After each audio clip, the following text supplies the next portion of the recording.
Halo semuanya, ya puji Tuhan ya. Hari ini saya ada kesempatan untuk saya ingin membagikan sedikit ya dari apa yang Tuhan benar mau nyatakan kepada kita semua tentang kehidupan kekristenan. Banyak sekali orang bertanya seperti ini. Kak, kenapa saya menjadi orang Kristen tapi saya masih bergumul, masih berjuang dalam kehidupan saya. Seringkali masalah yang datang kepada saya tidak tahu bagaimana menghadapinya, bagaimana saya bisa melalui semuanya itu dan terkadang bahkan saya ingin menyerah dalam kehidupan kekristenan saya.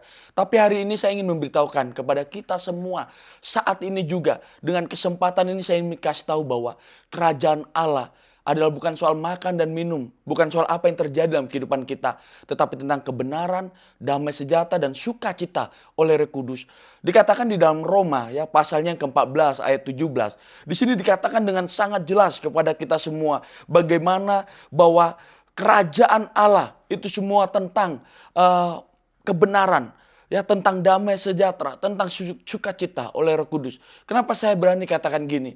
Kebenaran tentang apa? Ada satu cerita di mana pada saat Rasul Paulus masih di dalam penjara. Ya, dikatakan dalam Filipi 4 ayat yang keempat dikatakan bersukacitalah senantiasa, sekali lagi aku katakan bersukacitalah.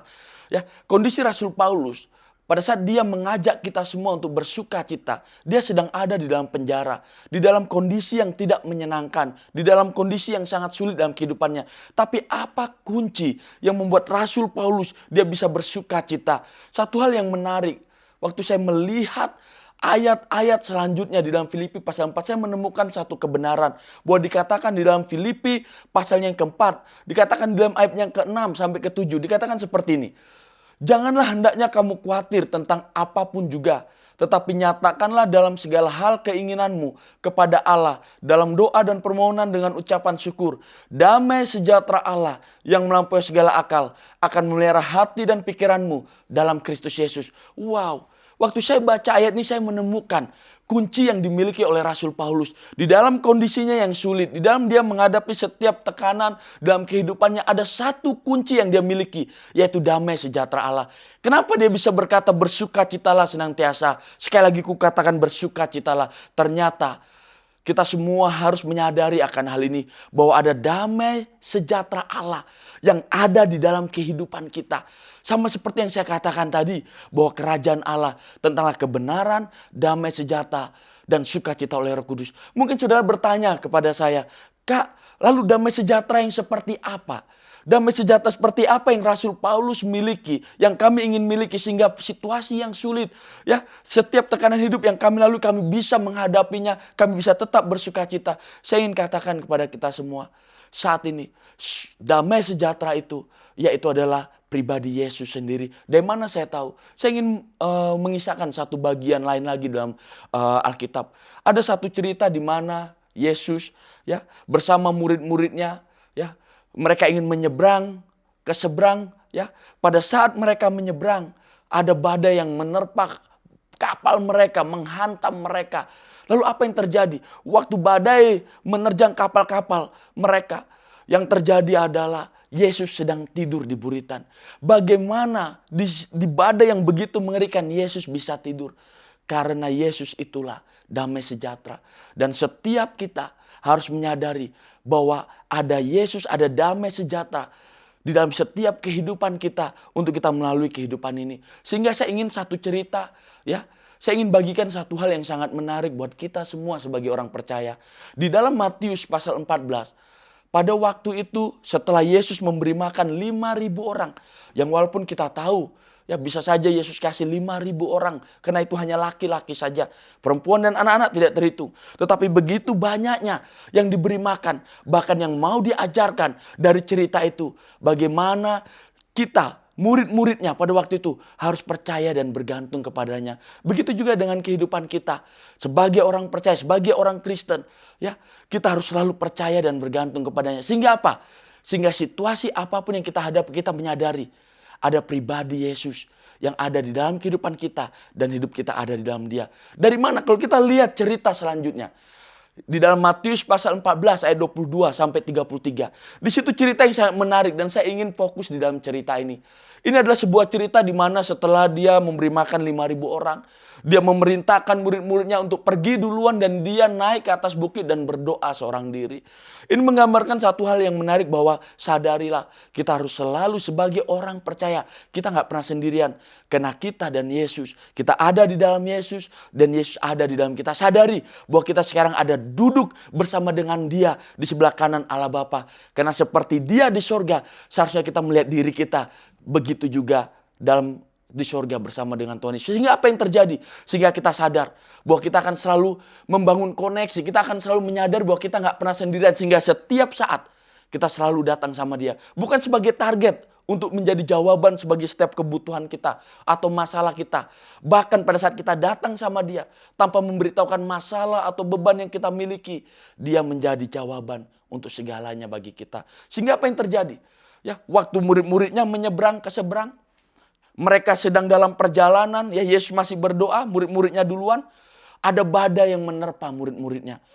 Mereka ketakutan, mereka kesulitan. Dan bukankah itu yang terjadi juga dengan kita sebagai orang percaya? Bukan berarti tidak akan ada masalah. Bukan berarti tidak ada pergumulan dalam setiap kehidupan. Tetapi percayalah, di dalam setiap masalah pergumulan, kita tidak pernah sendirian. Ada Yesus yang selalu bersama kita. Kak, dari mana buktinya? Ingat, cerita itu tidak selesai.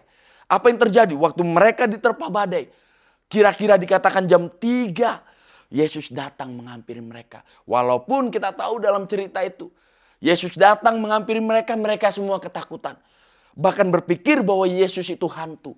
Ya, kenapa? Karena ketakutan mereka. Karena memang terkadang ketakutan kita membuat kita tidak melihat bahwa kita ada di dalam Dia dan Dia ada di dalam kita. Sadari seberapa gelap pun kondisi kita, seberapa sulit pun kondisi kita, percaya ada Yesus yang selalu ada bersama-sama kita. Lalu apa yang terjadi?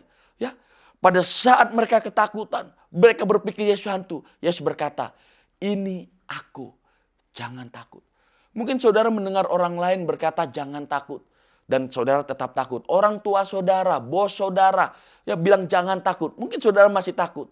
Tapi kalau Tuhan Yesus yang bilang jangan takut, percayalah, Dia Allah yang maha tinggi. Dia Allah segala-galanya. Tidak ada segala sesuatu yang terjadi tanpa melalui Dia. Sehingga apa yang terjadi? Karena memang dalam kehidupan ini sama seperti murid-muridnya.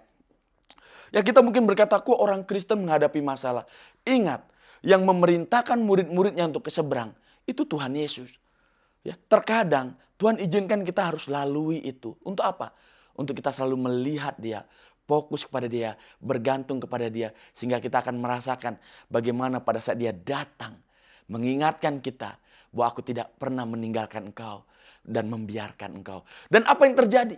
Ya, waktu Yesus berkata, tenanglah, ini aku. Kata ini aku di dalam bahasa Inggris yaitu memakai kata I am. Ya, beberapa saat ini saya sangat diberkati.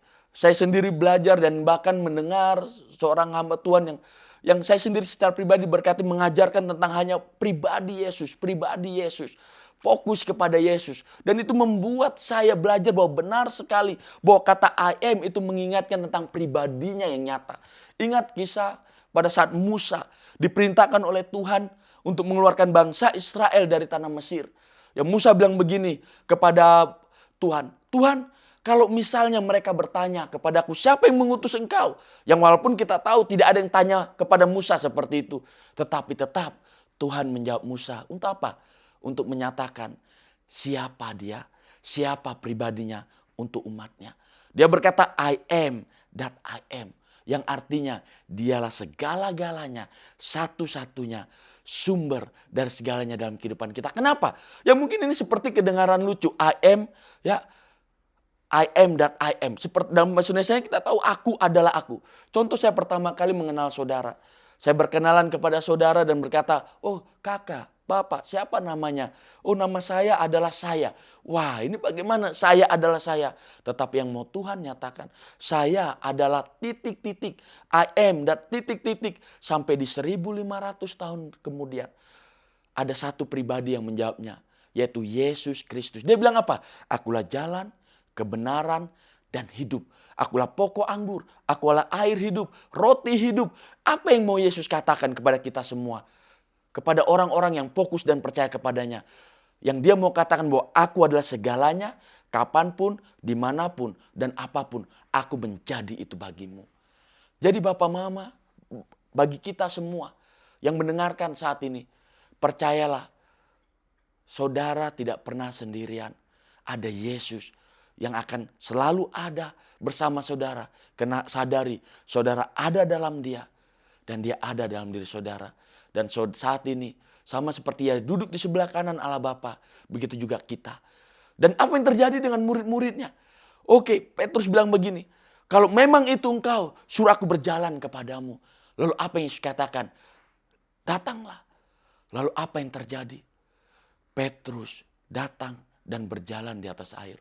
Kalau kita lihat cerita ini, judul perikop dari cerita ini adalah bagaimana Yesus berjalan di atas air. Tetapi kalau saya secara pribadi, kalau saya mau kasih judul di perikop ini, saya akan kasih judul Petrus berjalan di atas air. Kenapa? Karena Yesus mau tunjukkan kalau dia Tuhan yang sudah menerima kita, membayar dosa-dosa kita. Setiap orang yang percaya apa yang dia alami, kita juga bisa alami. Kalau Yesus bisa berjalan di atas air, siapa di sini yang bisa berjalan di atas air? Artinya dia bisa berjalan di atas ketidakmungkinan. Kalau Yesus bisa berjalan di atas air, kita bisa berjalan di atas air. Berjalan di atas apa yang gak mungkin kita pikir bisa terselesaikan. Apa yang menjadi tidak mungkin saat ini yang menjadi pergumulan, perjuangan bagi saudara? Sekolah saudara, ya, kehidupan perekonomian saudara, keluarga saudara, apapun itu. Ya, mungkin sesuatu terjadi dan saudara berkata tidak mungkin. Sama seperti Petrus, dia fokus kepada Yesus dan dia berani meminta apa yang tidak mungkin. Minta. Dia Yesus yang sudah berikan segalanya bagi kita.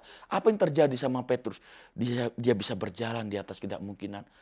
Dan saya ingin berani katakan hari ini, saudara bisa berjalan di atas ketidakmungkinan pada saat saudara fokus kepada Yesus. Pada saat saudara melihat diri saudara, identitas saudara bersama dengan Kristus, duduk di sebelah kanan Allah Bapa di sorga. Dan apa yang terjadi? Ya walaupun di dalam kehidupan ini kita sudah fokus, tapi terkadang sama seperti Petrus, dia mulai lihat bukan fokus kepada Yesus, dia melihat ke kanan, ke kiri, ombak. Sama dalam kehidupan kita, mungkin kita pada saat ini kita fokus, tetapi ada waktu di mana kita mulai lihat ke kanan, ke kiri, dan kita mulai terombang-ambingan dan kita mulai tenggelam. Satu hal yang saya ingin katakan, Petrus bisa saja tidak fokus kepada Yesus, tapi Yesus selalu fokus kepada Petrus. Sehingga pada saat Petrus tenggelam pun, dia datang mengulurkan tangannya dan mengangkat Petrus. Mungkin saat ini saudara berpikir, aduh aku sudah tidak fokus kepada Yesus. Tapi Yesus selalu fokus kepada saudara. Sekalipun saudara terjatuh, dia akan selalu ada untuk mengangkat saudara sama seperti Petrus. Akhirnya Petrus dan Yesus kembali ke perahu dan mereka kembali melanjutkan perjalanan. Mungkin saat ini saudara tersandung, terjatuh atau apapun situasi sulit yang saudara alami yang merasa tidak mungkin. Ada Yesus yang selalu siap mengangkat saudara, membawa saudara ke tempat semestinya saudara berada di mana? Yaitu duduk bersama-sama dengan dia di dalam kerajaannya. Lihatlah diri saudara. Lihatlah identitas jati diri saudara sebagai pribadi yang ada di dalam Kristus yang saat ini sudah ada duduk di sorga di sebelah kanan Allah Bapa. Jangan fokus kepada situasi, kondisi yang saudara saat ini alami karena itu bukan tempat saudara lagi. Fokus kepada Kristus. Lihat diri saudara di sana dan lihatlah sesuatu yang mustahil terjadi dalam hidup saudara. Terima kasih, Tuhan Yesus memberkati.